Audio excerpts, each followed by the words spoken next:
자, 2025년 수능 특강 인문 13 지문, 인문 마지막 지문입니다. 칸트 철학에 있어서 승부의 문제 지문인데요. 우리가 한번 가봅시다.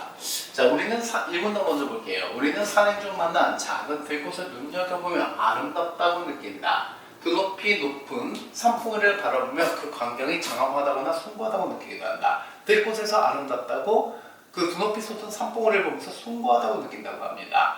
그래서 칸트는 이러한 아름답다가 미가 되겠지, 그리고 숭고하다가 숭고가 될 겁니다. 판단이 우리에게 즉 쾌를 준다는 점에서 공통적이라고 보았어요. 자, 이 문단에서는 지금 뭘 얘기를 하고 있냐면 미와 숭고라고 하는 이 두 가지의 개념을 두고서 여기에서 뭡니까? 공통점을 추출하고 있습니다. 자, 공통점을 추출하고 있는데요. 그 공통점이 뭔지를 봅시다. 일단 첫 번째가 뭡니까? 쾌를 준다는 점에서 공통적이라고 얘기를 하고 있어요. 쾌락이겠지? 즐거움입니다. 나아가 둘은 개념을 통해 대상을 인식하는 논리적 판단이나 외부 성의 정보를 알기에는 감각적 판단이 아니라고 봤다. 그러니까 여기에서 지금 선생님이 미치를 좀 잘못했는데 논리적 판단도 아니고 감각적 판단도 아니야. 자, 두 번째로 보게 되면 얘는 지금 뭐냐면 논리적이거나 감각적인 판단이 아닙니다. 감각적 판단이 아니다. 자, 그럼 어떤 판단입니까? 논리적 판단과 감각적 판단이 모두 얘네는 지금 뭐가 되는 겁니까? 객관과 관련이 된 것이라면 우리가 여기서 보게 됐을 때 미와 숭고는 오직 주체가 느끼는 감정, 즉 주관과 관계가 되는 거지. 그런데 그러니까 이 객관이 아니라 얘는 지금 뭐라는 겁니까? 주관이라는 겁니다. 자, 그래서 계속 읽어보면요. 칸트에 따르면 미와 숭고의 판단은 모두 특수한 대상에 대한 주관적 판단이지만 우리는 다른 모든 사람도 그 대상에 대해 자신과 같이 판단할 것이라고 생각해. 내가 아름답다고 느꼈으면 다른 사람도 아름답다고 느낄 거라는 거지. 즉 사람은 자신에게 아름답거나 숭고한 대상은 남에게도 그럴 것이라고 여기게 되는데 이러한 점에서 미와 숭고의 판단은 어떤 판단이 되는 겁니까? 논리적 감각적 판단이 아니라 뭐가 되는 겁니까? 반상적 판단이 되는 겁니다. 자, 반성적 판단이라고 부르는 어떤 개념으로서 우리가 미와 숭고를 보고 있다는 거예요. 자, 됐습니까? 반성적 판단. 자, 그러니까 논리적 감각적 판단이 아닙니다. 반성적 판단이에요. 객관이 아니고 주관인 겁니다. 자, 일단 이렇게 두 가지로 정리를 해보고요. 그 다음에 두 번째 이 문단으로 가볼게요.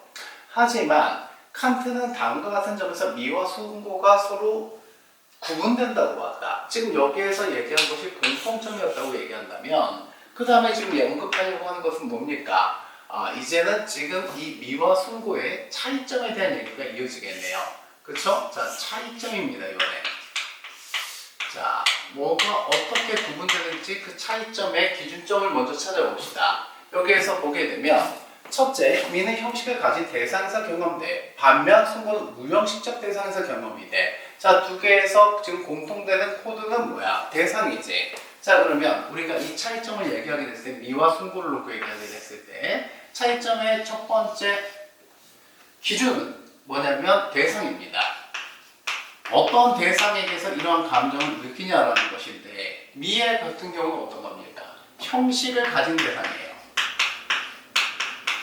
자, 그런데 숭고는 어떤 대상에게 느낍니까? 무형식적 대상입니다.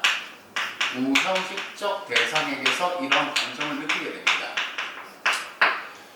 예를 들어 멀리서 산을 바라볼 때 그 대상은 산이라는 감각적 형식으로 드러나며 이러한 형식에서 우리는 아름다움을 경험한다. 그러나 안개에 가려진 보물 밑에 서서 자, 여기서 보게 됐을 때 멀리서 산을 바라볼 때는 경우의 수가 되겠지. 이게 아름다움을 느끼는 경우의 수야. 자, 그런데 안개에 가려진 보물 밑에 서서 거대한 산의 일부만을 바라볼 때는 대상의 전체 형식이 쉽게 상상되지 않는다. 그 모습을 전부 드러내지 못할 만큼 거대한 산의 모습에서 즉 멀리서 볼 때 하고 우리가 그 가까이서 어떤 부분만을 보게 됐을 때가 다르다는 겁니다. 그렇게 됐을 때 이것을 뭐냐면 뭐라고 보느냐? 숭고를 경험하게 된다는 거지. 이 무형식적이라는 말은 그렇게 전체를 파헤리지 못한 순간 상황을 의미한다는 겁니다. 그런데 여기서 중요한 게 있어요. 이처럼 순고는 우리가 재현해 내려는 형식의 한계가 없기 때문에 발생을 한다. 그런데 여기서 무형식이라고 얘기했을 때 이 형식의 포인트는 뭐냐면 형식의 한계가 뭐한 거예요? 없어요. 없다는 의미에서 무형식인 겁니다. 자, 그래서 칸트에 따르면 순고에서 경험되는 무형식성은 감각적 형식의 부재가 아닙니다. 여기서 보게 되면 이 감각적 형식의 부재는 아닙니다. 이게 부재 때문이 아니고요. not A입니다. 그럼 뭐 때문인 겁니까? 여기에서 보게 되면 우리가 표상할 수 있는 형식적 한계의 문제입니다. 자, 형식적 한계의 문제.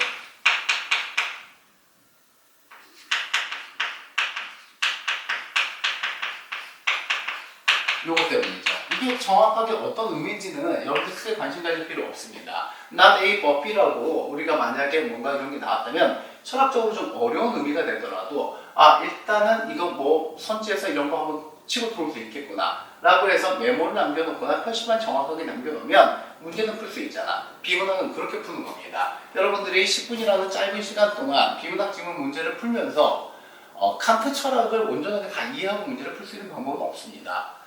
그런 것들을 염두에 두시고 이렇게 어쨌든 표시를 하는 걸로 갑시다. 자, 그 다음에 3문단입니다. 자, 둘째, 미와 순고는 그것이 불러일으키는 무엇이 다르다고 얘기를 하고 있습니까? 지금 감정이 다르다고 얘기를 하고 있습니다.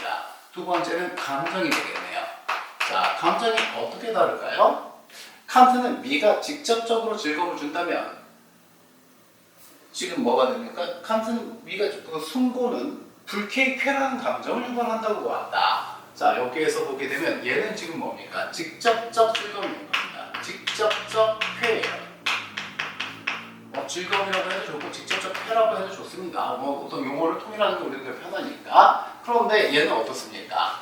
순고는 불쾌의 쾌예요. 불쾌의 쾌? 왠지 뭔가 역설적인 표현인 것 같고 의미가 모호한데 우리가 계속 읽어볼게요. 우리는 어떤 거대한 대상과 대면했을 때 그것의 전체 모습을 재현해내기 위해 애쓰는 과정에서 자신의 지각 능력의 한계에 도달하는 불쾌한 경험을 하게 되지. 자, 불쾌라고 하는 건 지각 능력의 한계 때문에 생기는 불감정인 겁니다. 그리고 이러한 불쾌의 감정을 거쳐서 결국 순고라는 쾌의 감정을 만나게 되는 거지. 자, 즉 우리가 뭐 하냐면 하나로 파악해낼 수 없는 거대한 대상에 대한 압도의 경험은 1차적으로 뭡니까? 반발을 만들어내요. 하지만 이러한 반발을 매개로 해서 오히려 대상에 대한 이끌림을 경험하게 되는 겁니다. 이러한 점에서 칸트는 순고에서는 미에서 발생하는 고요한 간절하는 마음의 상태와는 다른 마음의 운동, 즉 감동이 발생한다고 보았어. 자, 그러니까 여기에서 보게 되면 이 직접적 쾌는 관조라고 얘기하는 고요한 관조입니다. 여기에는 뭐가 있어요? 감동이라는 게 있다는 겁니다. 이런 점에서 지금 미와 순고가 지금 구분이 된다는 거죠. 자, 이렇게 계속 우리가 도식화를 해가면서 따라갑시다. 됐죠? 자, 그 다음에 이제 3문답으로 가겠습니다. 굉장히 이 지문은 어려운 것 같지만 구조적 도식화에 익숙한 학생이라면 체계적으로 이렇게 딱딱 그 대립함을 이루고 있기 때문에 그 항목과 변별적 기준이 되는 어떤 분류의 기준이 되는 이 항목만 잘 뽑아낸다면 일목요연하게 내용을 추려내가지고 문제를 푸는데 큰 어려움이 없을 거예요. 지문을 파악하는 데 어려움이 없을 거고. 그 다음에 셋째, 칸트는 한 목적성이 미와 순고 사이의 가장 중요한 차이라고 말한다. 자, 그러면 여기에서 세 번째 항목으로 오게 되는 것은 지금 뭐가 되겠습니까? 한 목적성이 되겠네요. 자, 한 목적성이 중요한 구분점이 된다고 얘기를 했는데 한 목적성이란 대상과 판단력 사이의 적합성이고 반목적성이란 대상과 판단력 사이의 부적합성을 의미한대. 미로 인한 해의 감정은 그 대상이 형식적 한 목적성을 지닐 때 느끼는 즐거움이래. 자, 그래서 여기서 보게 되면 이 형식적 한 목적성을 대상이 가지고 있었을 때 우리는 뭡니까? 아름다움을 느끼는 겁니다. 자, 그런데 순고의 대상은 어때? 무형식적이야. 무형식적이기 때문에 우리는 대상을 하나의 표상으로 파악하는데 어려움을 겪게 되고 대상을 파악하려는 인식의 노력은 좌절됩니다. 따라서 송고의 대상은 우리의 판단력에 부적합한 것으로 여겨지는 뭘 갖게 됩니까? 형식적 반목적성을 가지게 됩니다.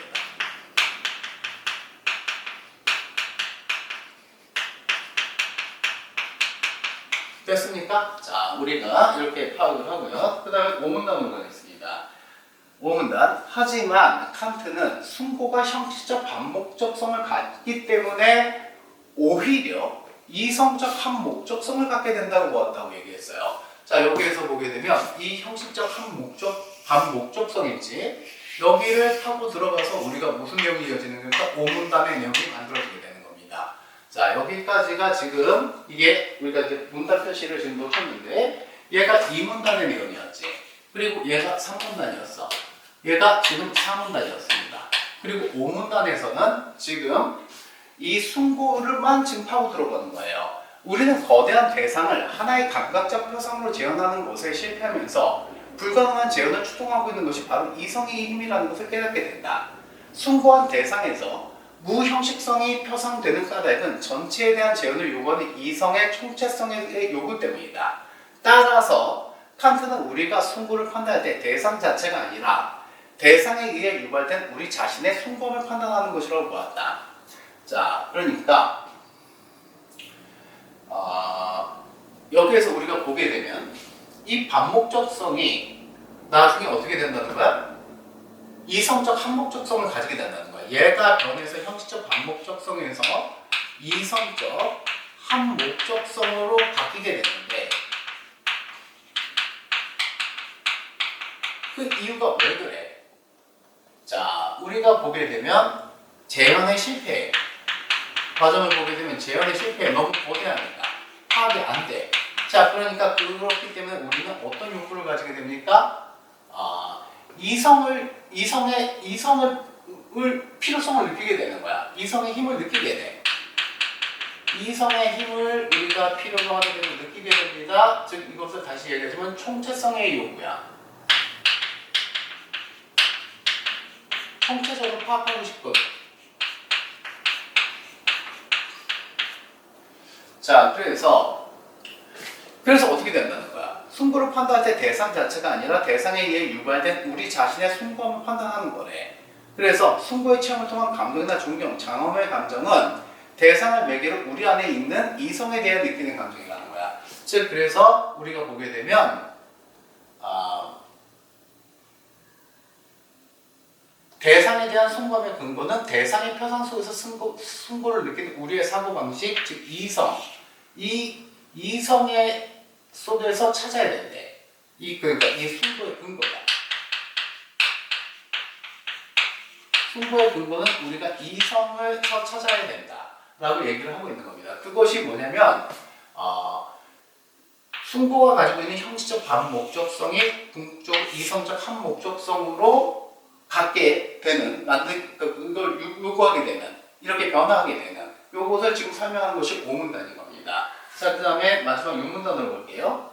마지막으로 칸트에 따르면 숭고는 미와 달리 우리에게 자연의 개념을 확장시키지 않는다라고 얘기했어요. 자, 여기에서 보게 되면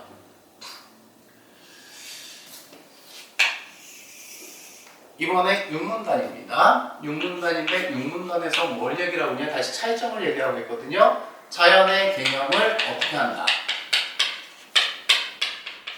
아름다움은 확장시킵니다. 자, 그러나 숭고는 확장시키지 아니하여. 확장시키지 않는다고 봐야지. 그러면 어떻게 한다는 거야? 자연에 관한 깊은 탐구로 이끕니다. not A고요. but B가 뭐냐면 자연에 대한 깊은 탐구로 우리를 끌고 간다는 겁니다. 됐습니까? 자, 그래서 숭고는 광대한 자연의 표상을 통해 우리의 마음이 감정을 떠나 이성에 몰두하도록 자극한다. 자, 그래서 감성이 우리가 뭐냐면 감정을 떠나서 우리가 어디로 가야 됩니까? 이성에 몰두하도록 자극해요. 자, 그래서 우리가 뭡니까? 여기에서 가게 되는, 궁극적으로 가게 되는 게 뭡니까? 형이상학적 이념의 세계입니다.